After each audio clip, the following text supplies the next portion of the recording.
There are cards in the Rider-Waite Tarot that look calm, solemn, almost harmless. And yet, when you look closely, something doesn't fit. The Hierophant is one of them. At first glance, he appears to be a spiritual leader, a teacher, a guide. But if you look at his clothing, not the outer red robe, but the garment underneath, you'll notice a detail that completely changes the reading. A detail that shouldn't be there. A detail that looks alive. The inner robe folds are not really folds. They don't fall like fabric. They don't follow gravity. They don't behave like clothing. They are folds that twist. They curl inward. They seem to move. They look as if they have a life of their own. They resemble tentacles. They resemble roots.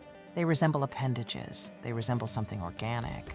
They resemble something that doesn't belong to the human world. It's as if the inner robe were a skin, not a garment.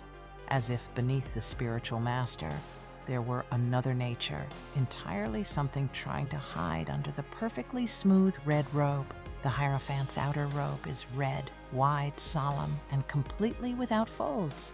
Not a single one. It's a rigid, flat, almost artificial surface.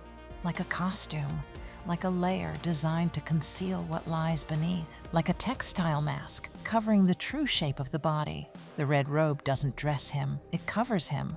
It doesn't accompany him, it hides him. The contrast is too obvious. Inside, something organic, twisted alive, almost alien. Outside, a rigid, perfect, unmoving surface. It's the exact image of someone who represses their true nature. Someone who hides behind a role. Someone who adopts an identity that isn't theirs.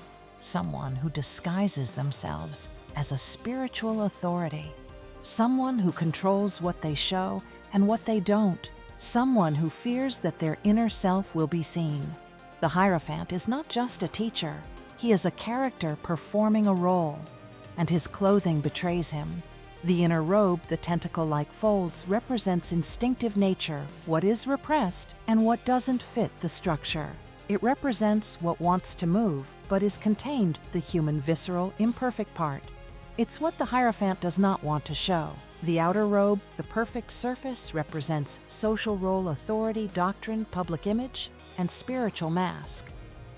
It represents the rigid structure that imposes order. It's what the Hierophant wants you to see. When the inner robe dominates in real life, it feels like repressed emotions pushing to the surface. It feels like internal contradictions acting from instinct while pretending to be in control. It feels like the tension between who you are and what you show. In readings, this may indicate spiritual hypocrisy, double standards, inner conflict, and the need for authenticity. When the outer robe dominates, it feels like following rules without questioning and acting out of duty, not desire. It feels like maintaining a flawless image and hiding vulnerability. In readings, this may indicate tradition, formal teaching, moral authority, discipline, and spiritual structure. The Hierophant is a figure divided between what he is and what he must be, between his living instinctive nature and his rigid imposed role, between the inner robe that twists and the outer robe that imprisons it. The card reveals a deep truth: not everything that looks sacred is authentic. And not everything authentic can be shown without a disguise. Next time you look at the Hierophant, don't focus only on his crown, his posture, or his keys. Look at his clothing. Look at what hides beneath.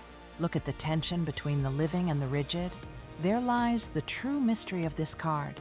The Hierophant teaches, but he also conceals. He guides, but he also disguises himself. And his inner robe reveals what his outer robe tries to silence.